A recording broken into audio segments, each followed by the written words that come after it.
380, 390, 400. ಏನೋ ಕಂದಲೆ, ಏನೋ ಏನೋ ಏನೋ ಏನ್ ಸ್ಮಾರ್ಟ್ ಆಗಿದೆಯಲ್ಲಿ. ಆಫ್ರಿಕಾದಿಂದ ನಡ್ಕೊಂಡೇ ಬಂದ್ಬಿಟ್ಟೇನೋ. ಹಲೋ ನಮಸ್ಕಾರ, ವೆಲ್ಕಮ್ ಬ್ಯಾಕ್ ಟು ನಮ್ಮ ಮಿನಿ ವ್ಲಾಗ್. ಇವತ್ತು ನಮ್ಮ ಕಾಲೇಜಲ್ಲಿ ಯೆಲ್ಲೋ ಕಲರ್ ಡ್ರೆಸ್ ಹಾಕೋ ಬನ್ನಿ ಅಂದರು. ನನ್ನ ಯೆಲ್ಲೋ ಕಲರ್ ಡ್ರೆಸ್ ಇರಲಿಲ್ಲ. ಅದು ನನ್ನ ಹತ್ರ ಯಾವ್ದು ಎಲ್ಲೋ ರಿಲೇಟೆಡ್ ಇತ್ತು ಅದನ್ನ ಹಾಕೋದೆ. ಕಾಲೇಜಿಗೆ ಹೋಗಿ ಕ್ಲಾಸ್ ಎಲ್ಲ ಮುಗಿಸ್ಕೊಂಡು ATM ಹತ್ರಕ್ಕೆ ಬಂದೆ ಕಾರ್ಡ್ ಆಕ್ಟಿವೇಶನ್ ಮಾಡಿಸ್ಕೊ ಬರಕ್ಕೆ. ಅದೆಲ್ಲ ಆದ್ಮೇಲೆ ನಮ್ಮ ಕುಳ್ಳಿ ಜಾನು ಮೇಡಮ್ ಸಿಕ್ಕಿದ್ರು. ಬರೀ ಇಂಥದೆಯಾ?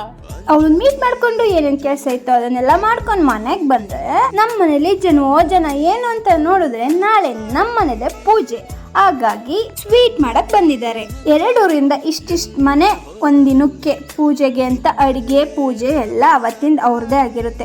ಸೊ ಅದಕ್ಕೆ ಶುಕ್ರವಾರ ನಮ್ಮ ಮನೆದು ಪ್ಲಸ್ ಇನ್ನು 6 ಜನದ ಮನೆದು ಇದೆ.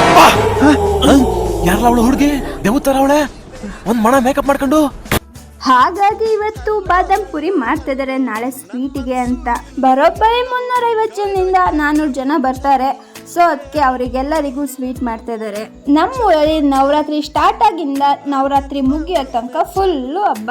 ಜನಕ್ಕೆ 1-2 ಥರ ಸ್ವೀಟು, ಆದರೆ ದೇವ್ರಿಗೆ ಮಾತ್ರ ತುಂಬ ಥರ ಸ್ವೀಟ್ ಮಾಡಿರ್ತಾರೆ. ಇದು ನಮ್ಮ ಮಧ್ಯಾಹ್ನ 11 ಗಂಟೆಯಿಂದ ಶುರು ಮಾಡಿ ಸಂಜೆ 7:30 ತನಕ ಆಗಿದೆ. ಇದೆಲ್ಲ ಆದ್ಮೇಲೆ ಬಜ್ಜಿ ಬಿಡ್ಕೊಂಡು ಚೆನ್ನಾಗಿ ತಿಂದ್ವಿ. ಗೈಸ್ ನಿಮಗೆಲ್ಲ ಹೇಳಿದ್ನಲ್ಲ ಬುಕ್ ಓದ್ತೀವಿ ಅಂತ, ಸೊ ಅಪ್ಪ ಬುಕ್ ಓದ್ತಾ ಇದಾರೆ ನೋಡಿ. ಗೈಸ್ ನಿಮಗೊಂದು ಗೊತ್ತಾ ಗೈಸ್, ನಮ್ಮೂರ್ ದೇವಿಗೆ ಏನ್ ಅಕ್ಕೆ ಹೊತ್ಕೊಂಡ್ರೆ ಅದಾಗುತ್ತೆ ಗೈಸ್. ದೇವಿರಮ್ಮ ಅಂತ ಕರಿತೀವಿ. ಇದನ್ನ ಇವರಿಬ್ರು ಅಕ್ಕ ತಂಗಿರು. ವಿಡಿಯೋ ಇಷ್ಟ ಆದಲ್ಲಿ ಲೈಕು ಶೇರು ಕಮೆಂಟ್ ಮಾಡಿ. Love you guys.